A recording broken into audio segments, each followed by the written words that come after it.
जरा सोचो, एक छोटे से कैप्सूल को खाने से लोगों में बेहिसाब ताकत आ जाए, लेकिन चीजें जितनी दिखती हैं उतनी सीधी है नहीं। कहानी की शुरुआत होती है बिगी नाम के एक माफिया गैंगस्टर से, जो कि कैप्सूल से भरा एक बक्सा कुछ गुंडों को दिखा रहा था। वो चाहता था कि ये गुंडे इन कैप्सूल्स को पूरे शहर में बेचें। जब गुंडों में से एक आदमी ने पूछा कि आखिर ये है क्या, तो बिगी ने जवाब दिया कि ये है ताकत। इसके बाद हम देखते हैं रॉबिन नाम की एक लड़की को, जिसके पास यही कैप्सूल था। अचानक से दो लड़के वहां आ गए और उससे वो कैप्सूल छीनने की कोशिश करने लगे। तभी पीछे से एक तीसरे आदमी ने रॉबिन पर हमला कर दिया। उन्होंने उसे पीट पाट कर वो कैप्सूल उससे छीन लिया। उसी वक्त एंट्री हुई फ्रैंक नाम के एक पुलिस वाले की। तभी एक लड़का वो कैप्सूल लेने लगा तो फ्रैंक ने अपनी बंदूक उस पर तान कर उसे चेतावनी दी, देख बेटा, तेरे पास कौन सी पावर आएगी ये तो नहीं पता, लेकिन मेरी बंदूक चलेगी ये पक्का है। इसके बाद लड़का हिचकिचा गया, जिसका फायदा उठाकर फ्रैंक ने वो कैप्सूल छीन लिया और तीनों लड़के वहां से दुम दबाकर भाग गए। दरअसल फ्रैंक पहले से ही रॉबिन को जानता था और अक्सर उससे ये गोलियां खरीदा करता था, क्योंकि जब गुंडों के पास ताकत है तो पुलिस वालों के पास क्यों ना हो। इसके बाद हम देखते हैं आर्ट नाम के एक आदमी को, जो हाथ में बंदूक लिए किसी का दरवाजा खटखटा रहा था। जब न्यूट नाम के एक गुंडे ने बंदूक तान कर दरवाजा खोला तो आर्ट ने उससे कहा कि जाओ अपने बॉस को बता दो कि मेजर आया है। जैसे ही न्यूट कॉल करने गया तो आर्ट दरवाजा तोड़कर अंदर घुस आया। उस घर की हालत काफी बुरी थी और जगह जगह पर छेद थे। थोड़ी देर बाद वो न्यूट तक पहुंच गया और दोनों में हाथापाई शुरू हो गई। न्यूट फटाफट बाथरूम में छिप गया और बाहर उसका फोन बजने लगा, जिसे आर्ट ने उठा लिया। अंदर न्यूट ने एक ताकत वाला कैप्सूल निकाला और उसे निगल गया। एक ही पल में वो धधकती हुई आग का गोला बन गया। अपनी ताकत से उसने दरवाजा तोड़कर आर्ट पर हमला कर दिया। आर्ट ने भी बचते बचाते उस पर बंदूक से हमला किया, लेकिन उससे तो न्यूट की आग और तेज हो गई। वो जान बचाकर भागने लगा और न्यूट ने 3 और गोलियां एक साथ निगल ली। उसकी जबरदस्त गर्मी से घर की जमीन टूट गई और दोनों नीचे वाले फ्लैट में गिर पड़े, जहां आर्ट न्यूट को अपने पीछे बाथरूम तक ले आया। आर्ट ने उसे पानी में डुबाकर उसकी आग शांत की और उसे धमकाकर उसके बॉस का नाम पूछने लगा। न्यूट ने खांसते हुए जवाब दिया, बिगी। इसके बाद वो ड्रग ओवरडोज की वजह से आग में जलकर राख हो गया। जिस धमाके में वो फटा,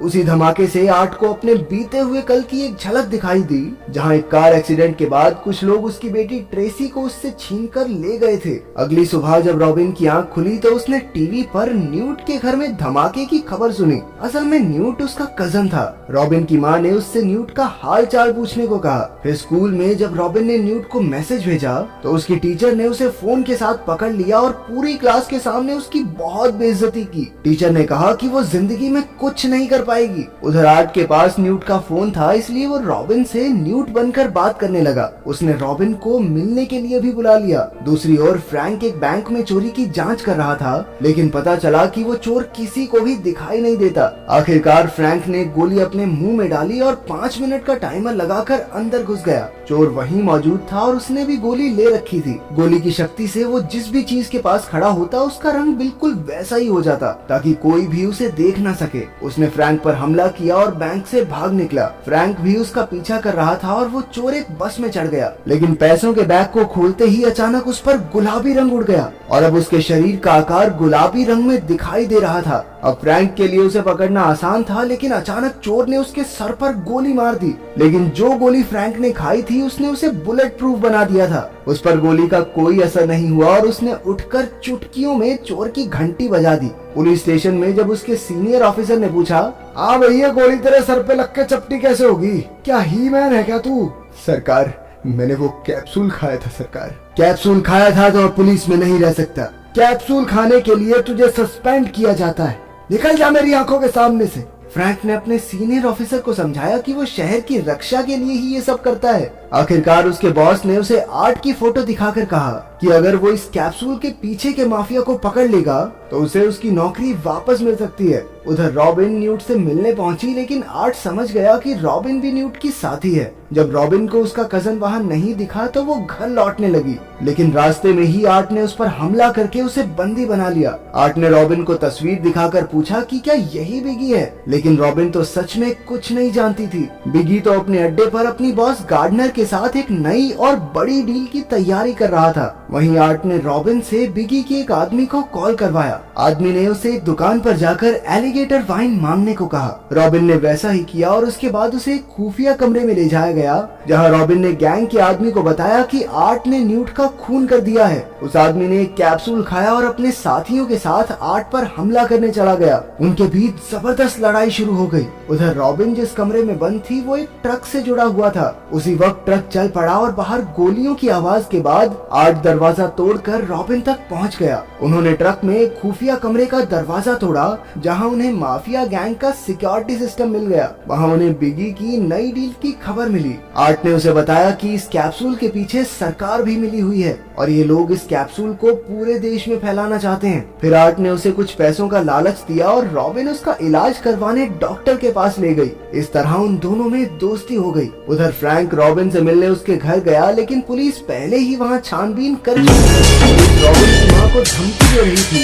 ये फ्रैंक तरकीब लगाकर घुस गया और बाल गीले करके बाहर निकला। उसने झूठ कह दिया कि ये घर उसका है। उसने किस करने के बहाने चुपके से रॉबिन की माँ के कान में कहा, रॉबिन ने मुझे भेजा है, मैं जो भी कहूँ बस हाँ में हाँ मिला देना। पुलिस वालों के वहाँ जाने से पहले ही उसने पुलिस ट्रक में ट्रैकर लगा दिया, क्योंकि वो जानता था कि सरकार भी इसमें मिली हुई है। फिर फ्रैंक ट्रक का पीछा करने लगा और आर्ट रॉबिन के साथ बिगी के अड्डे की ओर निकल पड़ा। रास्ते में आर्ट ने बताया कि असल में वो मिलिट्री में हुआ करता था और सरकार ने फौजियों पर इस शक्तिशाली ड्रग के एक्सपेरिमेंट्स किए, जिससे कि उसके डीएनए पर भी इस कैप्सूल का असर हुआ। फिर जब उसकी बेटी ट्रेसी पैदा हुई तो उसके पास जन्म से ही शक्तियां आ गई थी, इसलिए सरकार ने उससे उसकी बेटी को छीन लिया।